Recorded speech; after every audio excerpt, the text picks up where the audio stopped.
Dr. Leah, a 60-year-old man, writes, I had a heart attack about a year ago, and ever since, my wife is afraid to have sex with me. She's afraid it's bad for my heart. Is this true? Well, the timing of sex after a heart attack depends on your individual situation.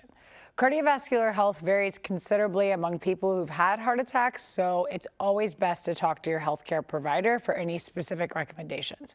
But some general guidelines or observations that you should be aware of. The effect of sexual intercourse on the cardiovascular system is really similar to the effect of any moderate exercise. So it's not surprising that, like any other exercise, sexual activity can increase a little bit of cardiac risk within people who already have coronary artery disease. But just as with exercise, with some appropriate precautions, sexual activity after a heart attack is something that's usually quite safe, and it's important because it contributes to well-being, solidifies the bond with you and your partner, and can even help prevent depression, which might be occurring a little more often.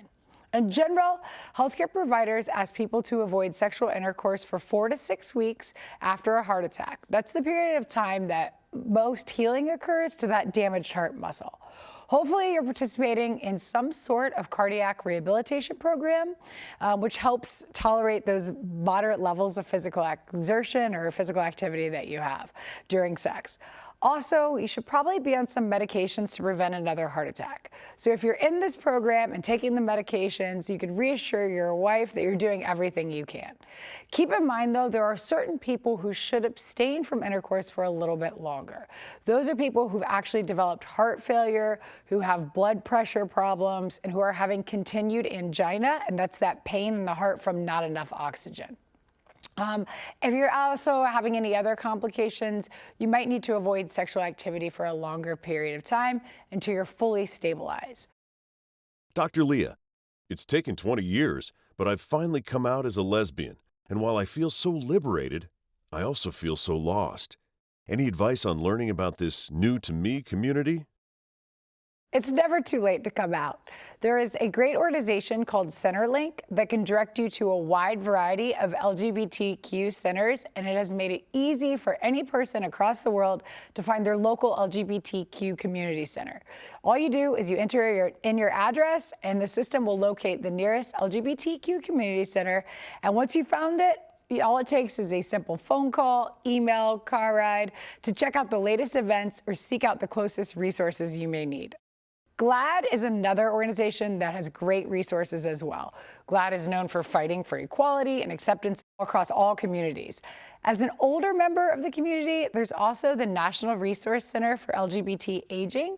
They provide education and, importantly, technical service focused on improving the quality and services and support offered to the LGBT community. They also have a library that provides fact sheets, articles, reports, experts Q&As, webinar recordings, really anything you need on a number of topics that are important to not just the LGBT community, but LGBT and aging services. There's also an advocacy for gay, lesbian, bisexual, transgender elders. It's called SAGE. They're in their 25th year, and they have awards and galas and all sorts of fun events.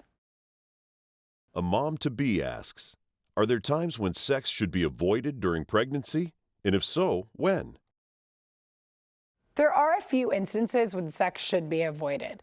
Your healthcare provider might recommend avoiding sex if your placenta is over your cervix. Remember, the placenta is that temporary organ that's going to nourish the baby during pregnancy. It implants and grows in different places of the uterus for different pregnancies. So if it happens to implant over your cervix, the opening to the uterus, vaginal sex could actually cause severe bleeding. If you're curious as to where it is implanted, you can find out this information through an ultrasound. There's another instance when you should be cautious if you're having any premature labor issues. Although sex hasn't been shown to make you go into labor too soon, practitioners will suggest abstaining from any sexual activity if you start experiencing any preterm labor. In theory, the uterine contractions from orgasm or any hormonal changes from the sperm could increase your risk of having the baby early. There is another instance when you should want to abstain, and this would be after your water breaks. Like, I don't know who would want to have sex after this, but you need to be aware that anything that enters your vagina can create and increase the risk of infection. There are other less common times when you should avoid sex, things like unexplained vaginal bleeding, leaking of any amniotic fluid, your cervix begins to just open prematurely. In most instances, you'll be just fine.